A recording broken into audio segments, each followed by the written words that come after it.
Why does the case of Joshua Hilmy and Ruth Sitepu matter?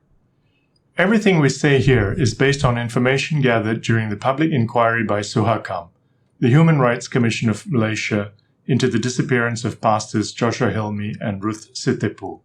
Joshua is a Malaysian Malay Muslim who left Islam and became a Christian. Relations with his family soured. He then married Ruth Sitepu, an Indonesian Christian who attended seminary in Indonesia.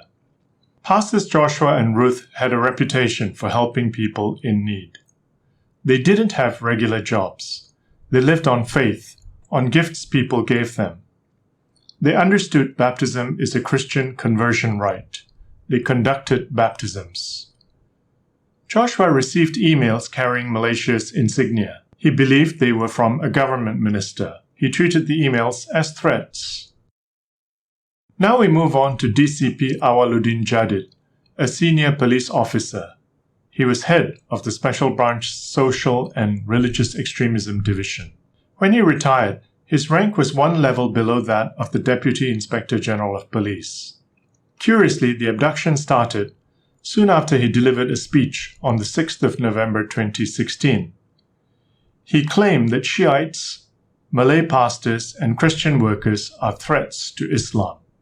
18 days after DCP Awaluddin's speech, the Shiite Muslim Amri Chekmat was disappeared.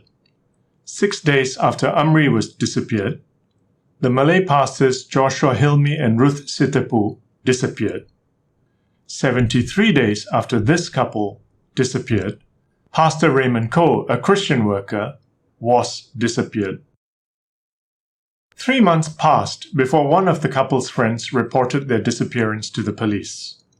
The delay may have been partly because of his anxiety over making a police report about a former Muslim who had baptized others into the Christian faith.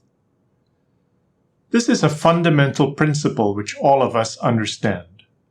A lack of effort leads to a lack of results. The police didn't find the car, they didn't get phone records, and they didn't probe related emails. The police didn't pursue the angle that the couple may have been disappeared by extremists.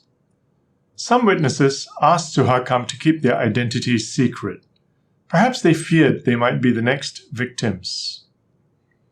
The bold questions and suggestions of the family's lawyers create anxieties that they may receive threats just like Joshua.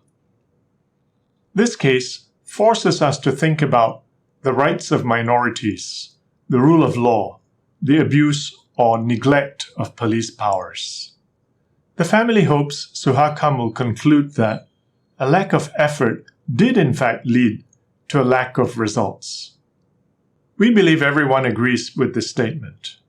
If police don't seriously investigate cases involving apostates, they signal that extremists who harm or kill apostates will not be investigated or prosecuted.